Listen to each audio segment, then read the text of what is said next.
Tapi versi cintanya Allah kepada hambanya ada standar. Standar apa itu? Yaitu standar menjadi kekasihnya Allah. Lalu apa standar kekasihnya Allah ini?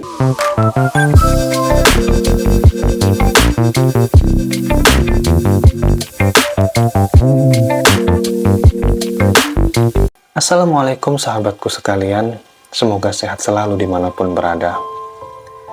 Di dalam suatu hadis yang diriwayatkan oleh Imam Al-Baihaqi di dalam kitab Syu'abul Aiman, itu terletak pada hadis yang ke-9325, dan juga di dalam kitab Al-Jami' As-Shaghir itu terletak pada hadis ke-354. Di sini dijelaskan hadis yang diriwayatkan oleh Anas radhiyallahu anhu. Rasulullah shallallahu alaihi wasallam bersabda, "Idza ahabballahu qauman ibtalahum." Apabila Allah mencintai hambanya, mencintai suatu kaum, maka Allah akan menguji mereka. Jadi sahabatku semua, cintanya Allah kepada kita itu merupakan suatu tujuan yang harus kita raih dalam kehidupan ini. Kenapa?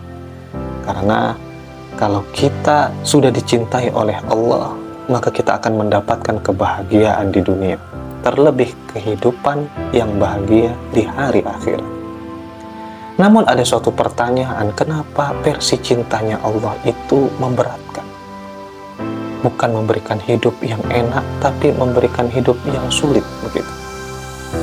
Maka di dalam hal ini ada dua jawaban yang bisa saya kemukakan, sahabatku semua. Yang pertama adalah bahwa versi cintanya Allah itu beda dengan versi cintanya makhluk. Cinta dalam versi makhluk yaitu dengan memberikan keinginan kekasihnya. Ada waktu kapan dia dibutuhkan, ada waktu di saat dia bersedih, ada waktu di saat dia membutuhkan, memberikan segala hal-hal yang baik, hadiah, bunga, cincin, segala macam. Tapi versi cintanya Allah kepada hambanya ada standar. Standar apa itu? Yaitu standar menjadi kekasihnya Allah. Lalu apa standar kekasihnya Allah ini? Yaitu standarnya adalah menjadi hamba-hamba dengan kualitas keimanan yang kuat. Lalu dari mana itu bisa didapat? Yaitu dengan cara mencetak hamba-hamba Allah ini dengan segala ujian hidup agar mereka pantas dijadikan kekasihnya Allah Subhanahu wa Ta'ala. Intinya sahabatku semua, mau diangkat derajatnya. Kita lihat para nabi atau rasul, bahkan rasul ulul azmi seperti Nabi Ibrahim alaihissalam, sejak kecil mau dibakar oleh penguasa yang zalim. Setelah dia dewasa, menikah dengan seorang gadis, tidak diberi anak, meminta kepada Allah sampai puluhan tahun, akhirnya sampai mengganti istrinya atau menambah istrinya, akhirnya diberi anak. Setelah diberi anak, apalagi ujian yang datang, sahabatku sekalian? Malah disuruh asingkan istrinya dengan anaknya di suatu lembah yang tandus, biwadin ghairi dzi zar'in, yang tidak ada tumbuhannya di sana, tidak ada air. Lalu setelah sang anak sudah remaja, menjadi anak yang soleh, malah disuruh sembelih, sahabatku semua. Itu merupakan cobaan hidup yang tidak ada berhentinya, begitu. Kita lihat juga Nabi kita Muhammad SAW berdakwah, dilempar batu, dilempar kotoran, dicaci, dimaki, diasingkan, bahkan diboikot, sahabatku semua. Nah, yang demikian itu semua merupakan pertanda bahwa Allah sedang mencetak kita agar menjadi kekasih dengan standarnya Allah Subhanahu wa Ta'ala. Saya punya sahabat, yaitu kakak kelas saya. Ketika menuntut ilmu di Universitas Al-Ahqaf Yaman, beliau membangun suatu pesantren. Namun cobaan banyak datang, difitnah sehingga diasingkan dari kampungnya. dibenci. Lalu pesantrennya juga dibakar, terbakar, sahabatku semua. Pada akhirnya sekarang apa yang beliau dapat? Pesantrennya semakin besar, semakin banyak santrinya, semakin masyhur, dan semakin ma'ruf di kalangan masyarakat. Nah, itu semua merupakan suatu standar kekasih Allah Subhanahu wa Ta'ala. Begitu sahabatku semua. Kemudian yang kedua, sahabatku sekalian, kenapa Allah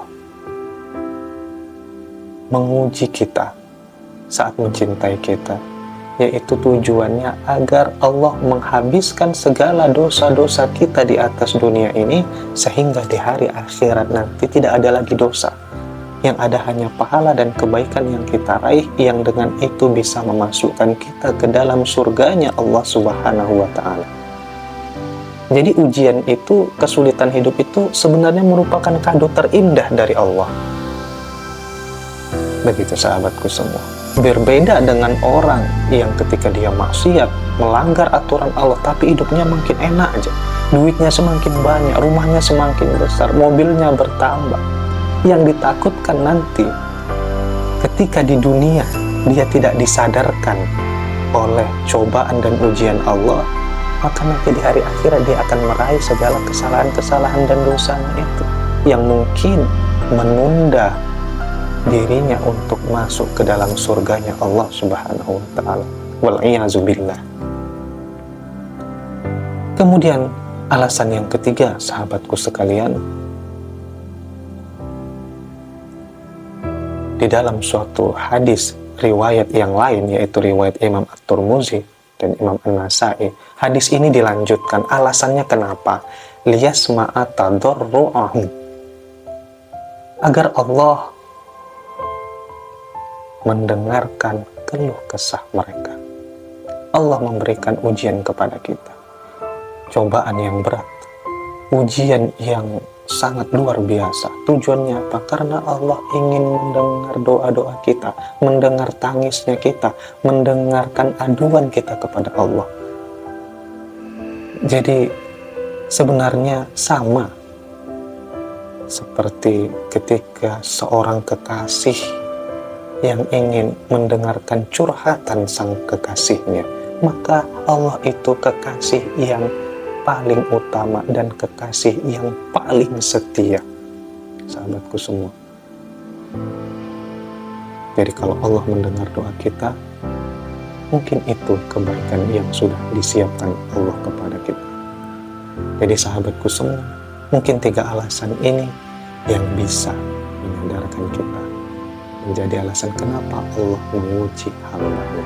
Jadi sahabatku semua, segala hidup yang sulit jalani saja, karena tidak ada kesulitan hidup yang tidak disediakan Allah jalan keluarnya.